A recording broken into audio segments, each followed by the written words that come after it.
To the tiger at the zoo, Madeline just said, "Pooh pooh."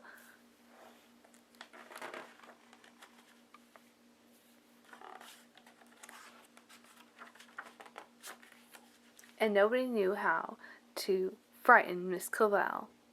In the middle of the night, Miss Clavell turned on her light and she said, "Something is just not right." Little Madeline sat in bed and cried and cried. Her eyes were red.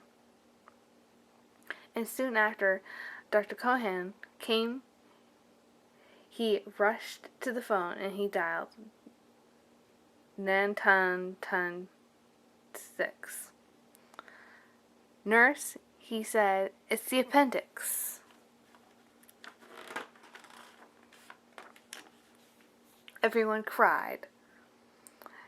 Not a single eye was dry. Madeline was in his arms in a blanket, safe and warm. In the car, with red lights, they drove out into the night. Madeline woke up 2 hours later in a room with flowers. Madeline ate and drank. On her bed was a crane,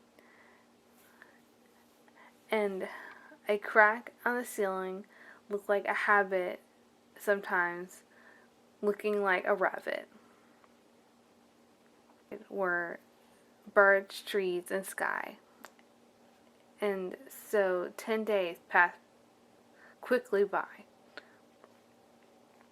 One nice morning, Miss Clavell said, "Isn't this just fine?"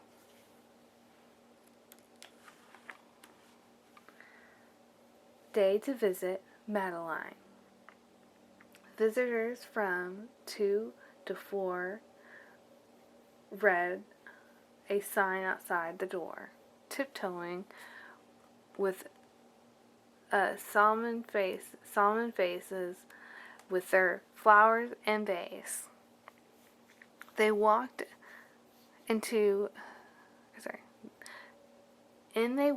then they said, when they saw toys and candies and dollhouses from Papa. But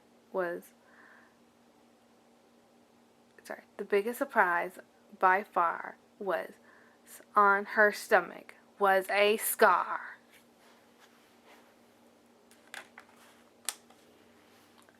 "Goodbye," they said.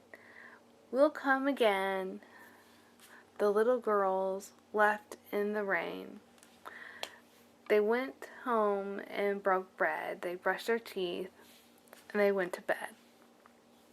In the middle of the night, Miss Clavell turned on the light, and she said, "Something is not right." After a disaster, Miss Clavell ran fast and faster, and she said, "Please, children, do not tell me what's been troubling you." And then she said, "Please, children, do tell me what has been troubling you."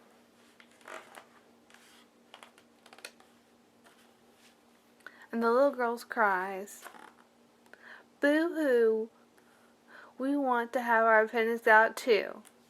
"Good night, little girls.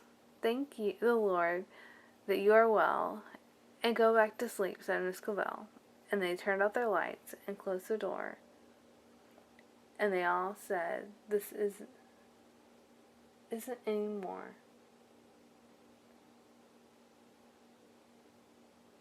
Miss Clavell went and she turned out the lights and then she closed the door. And that was all there is. There isn't any more.